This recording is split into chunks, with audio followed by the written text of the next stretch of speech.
Ich bin der Jörg Bohner. Wir sind in meinem Designatelier und wir sind hier zu zweit. Verena Hutter ist im Moment hier, meine Mitarbeiterin. Wir sind manchmal zu zweit, zu dritt. Das ist so die Grösse von dem Studio. Und wir sind in der Binz in Zürich, in einem relativ neuen Gebäude. Ich bin hier seit 4 Jahren und ja, eigentlich ganz glücklich mit dem Ort. Ich habe den Ort sehr schnell, sehr gerne bekommen. Mich interessiert das Technische sehr, aber das Künstlerische auch sehr. Und das gibt auch so eine Mischung, die ich extrem gerne habe. Also so, dass zum Teil, schauen hier, Strassenleuchten, das ist sehr technisch, sehr preisorientiert, produktionsorientiert. Und gleichzeitig kann es auch mal ein Projekt für eine Galerie geben, das ganz einen anderen Kontext hat. Und ich glaube, das macht auch mich und das Studio, glaube ich, aus, dass es es gibt die zwei Pole und dazwischen alles. Und nicht jetzt irgendwie eine Fokussierung auf irgendwie die Möbelwelt oder die limitierte Edition, sondern eigentlich wirklich die Bandbreite, die interessiert mich sehr.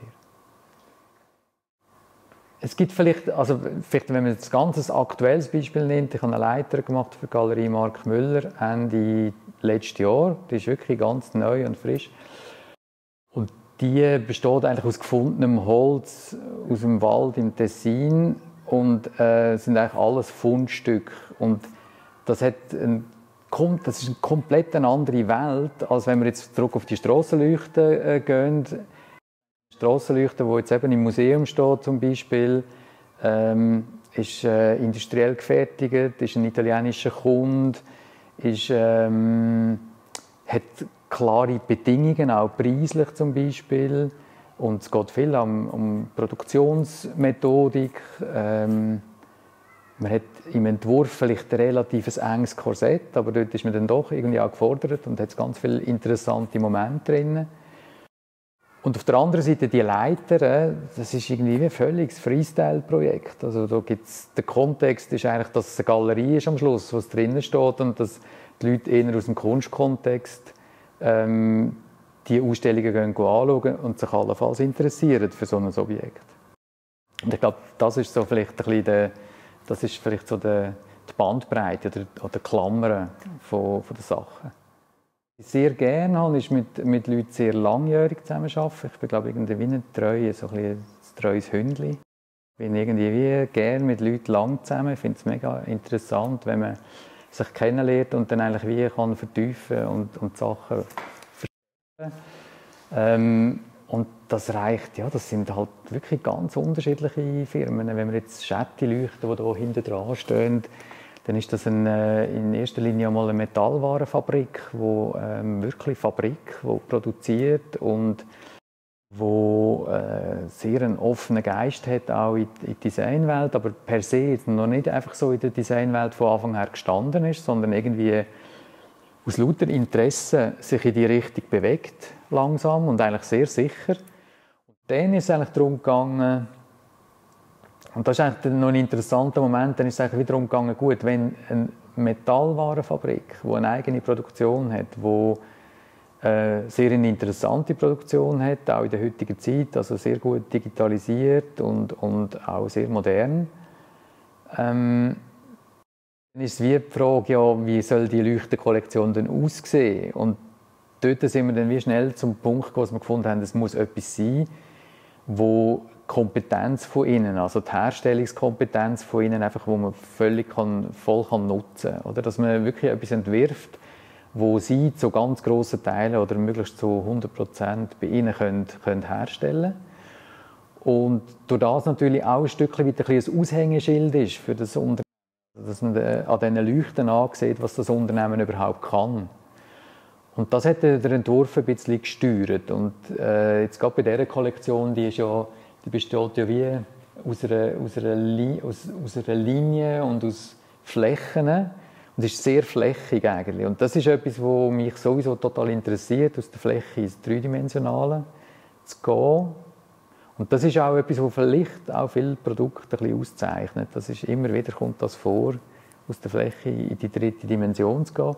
Und da haben wir es natürlich wie können richtig ausspielen, weil wir eigentlich nur Fläche hatten. Weil Blechbearbeitung ist eher ein Ding. Das heisst, es ist zuerst einmal ein flaches Ding. Und es geht eigentlich darum, das flache Ding umzuformen. Und das Umformen, sogenannte, das hat eigentlich zu dieser Leuchtenkollektion geführt. Wenn wir immer gedacht haben, wir arbeiten mit dem quasi Papier, wo man verformt, und das ist relativ dünn, und das gibt auch eigentlich dann also wenn man das wie zeigt, das gibt dann wie so die ganz dünne Linie, und das zeichnet, glaube ich, auch die Kollektion jetzt aus, dass sie aus dieser feinen Linie besteht, wo man, wenn man das jetzt in Kunststoff machen zum Beispiel, oder wenn man es jetzt auch würde in einem Alu-Guss machen, dann wäre das alles eher dicker. Und das Feine, so fast Instrumentenbauartige daran, das habe ich das Gefühl, macht sie aus. Und das hat uns natürlich im Entwurf total geleitet. Und dort haben wir wie gemerkt im Entwurf, dass wir eigentlich total in das reinwollen, an einen Ort, wo wir wie ganz spezifisch auf diese Produktion eigentlich arbeiten.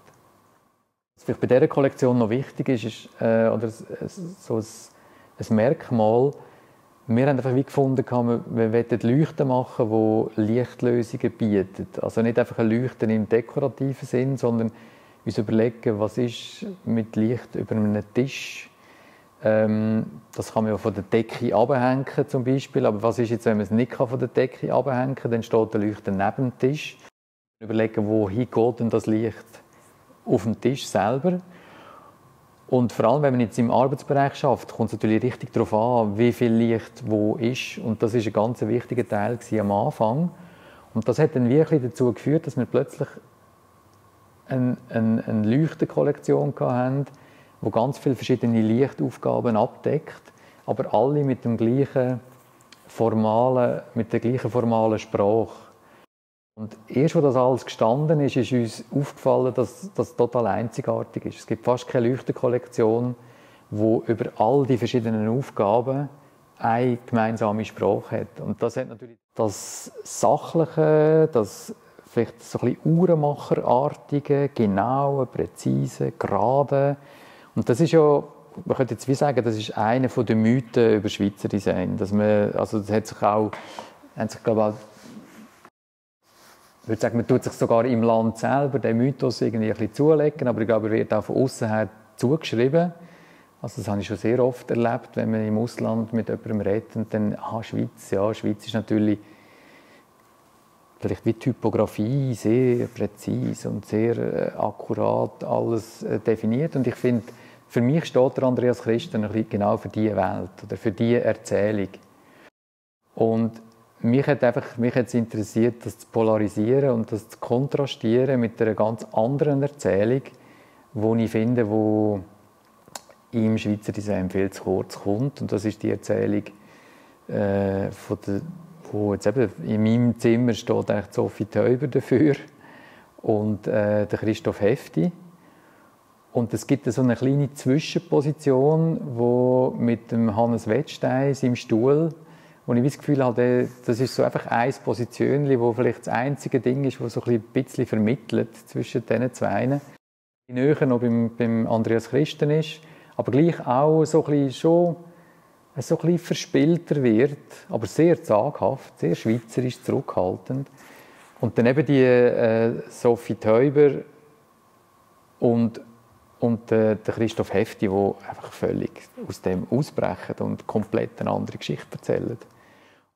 Ja, und gleich eben, ich finde gerade jetzt, ich vermisse es ein bisschen, dass man jetzt nicht auch in den grösseren Serien auch wieder ein bisschen mehr wogt und vielleicht ein bisschen querer geht. Das ist jetzt gerade im Moment schon wahnsinnig versachlicht und es ist so ein bisschen wie eine Pfanne, die langsam kocht und man hat den Deckel noch ein bisschen drauf.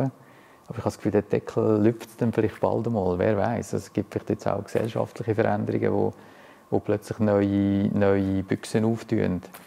Und auf das freue ich mich eigentlich. Ich habe das Gefühl, wir haben ein kollektives Wissen und eine kollektive Geschichte, die wir alle uns mittragen in ganz vielen Feldern. Und ich glaube nicht, dass man jetzt einfach sagen kann, wir fangen jetzt bei Null an und das alles über den Haufen werfen.